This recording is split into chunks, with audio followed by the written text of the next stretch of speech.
Here's what the Trump administration is saying to Americans who are worried about the war in Iran and high gas prices. Accept the short-term pain for the long-term gain. On Sunday, the president called it a very small price to pay and said only fools would think differently. Here's how one swing voter in Michigan saw it. She voted for Joe Biden in 2020 and for President Trump in 2024.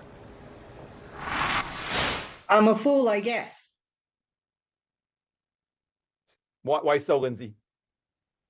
Well, the prices were down slightly for a short period of time, but currently where I'm at, prices have jumped $1. So for someone like me, who's a working person, I mean, yeah, it's good for him to say who makes, $1 million a day or whatever, an hour. But on the other hand, it makes a very big difference to someone like me who has to fill in the gas tank every single week and go to work. My terrific panel is here now. David Chalian. I mean, that's the concern, right? That every politician who's on the ballot this year is expressing right now, some privately, some publicly, just about the wrath of voters, especially in the Republican Party, given this was, President Trump's decision to launch this. The desire among Republicans to find a way to get out of this quickly, I don't think cleanly is an option anymore, obviously. So, but to find a way to get out of this quickly, declare some victory on objectives, and start focusing the attention back on economic concerns is all I'm hearing of their desire right now. And I don't know that anybody sees that as a viable option at the moment. It doesn't seem like getting out quickly and being done with it is really an option on the table. Right. And then if you kind of compound what's happening now with the president's fundamental belief and policy on tariffs, which has been the same kind of idea, short-term pain, long-term gain. In fact, Aaron Blake, our colleague here, wrote on this very topic this morning, much like last year, the administration is asking Americans to accept some short-term pain for a promised long-term gain. In 2025, it was tariffs. In 2026, it's the war with Iran. So I don't think that we can talk about the economic situation now without remembering that it's compounded. Yeah, it's compounded, and I think, it's what we've been saying all along, even with tariffs. It's harder, I think, for American people when they're not really explained what's the reason behind it. Why are we bombing Iran, and what is going to be the end game here? And the Trump administration has provided several answers to that, and the answers seem to change day by day. Same with the tariffs, where was it about getting more manufacturers into the U.S.? Was it about bullying countries to comply with whatever we wanted to comply? We were given different answers as to what the ultimate goal of the tariffs were. And so I think there are even voters who would like to give President Trump the benefit of the doubt, but it's hard to do that when they don't have a consistent message to kind of hang their hat onto why they're enduring the short-term pain. Well, Tia, we have perfect examples of that. So thank you for teeing that up. Again, this is going back to that focus group. These are voters who voted for President Biden in 2020, for President Trump in 2024. So they supported this president, and they were asked about what they think the reason for this war is.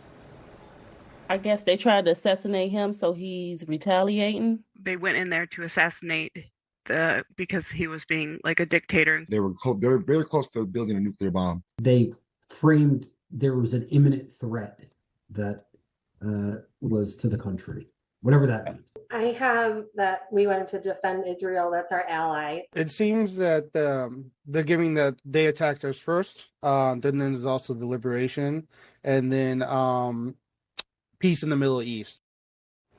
I think that helps explain to the public's viewing of this conflict in Iran right now, because what happened a couple weeks ago is so different from other conflicts that the U.S. had engaged in, where, something happens, the administration, the president goes out, makes a clear case to the American people, and at least initially, public support can be higher, even though obviously that can decline over time. But in this one, if you look at the early polling, what came out immediately after the strikes, more than half do oppose oppose them. Obviously, Republicans still do largely stand behind the president and his actions, but it doesn't start out on a popular footing. And I think the lack of really clear, unambiguous messaging from the president himself, not necessarily the administration, but the president himself, is part of that. And going back to the idea about the short-term pain, long-term game, the president is really, with that, whether it's tariffs or Iran, he's asking voters to trust him. And I think,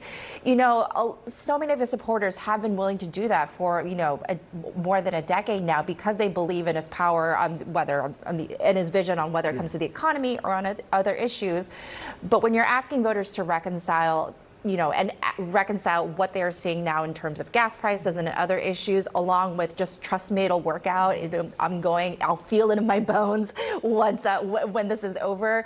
It is a difficult sell for the president. I also think, first of all, I think it has forever been true in politics, right, that the ask of take this short-term pain for a long-term gain is a tough ask to ask of voters. It's just not how people think. Secondly, just in that frame, Dana, the clock, the calendar, doesn't allow for a lot of short-term pain. If you are a Republican on the ballot facing a tough election cycle, it's now. This election cycle can really start settling in the minds of voters a little more concretely, maybe by the end of May, June, and then, so you are on a very short timeline to ask voters to adopt some pain. Yeah, all right, everybody stand by. Coming up, Americans are on edge, fearing an attack, more attacks on U.S. soil, while lawmakers are still finger-pointing. Stay with us. As much as I'm afraid in Africa, I'm terrified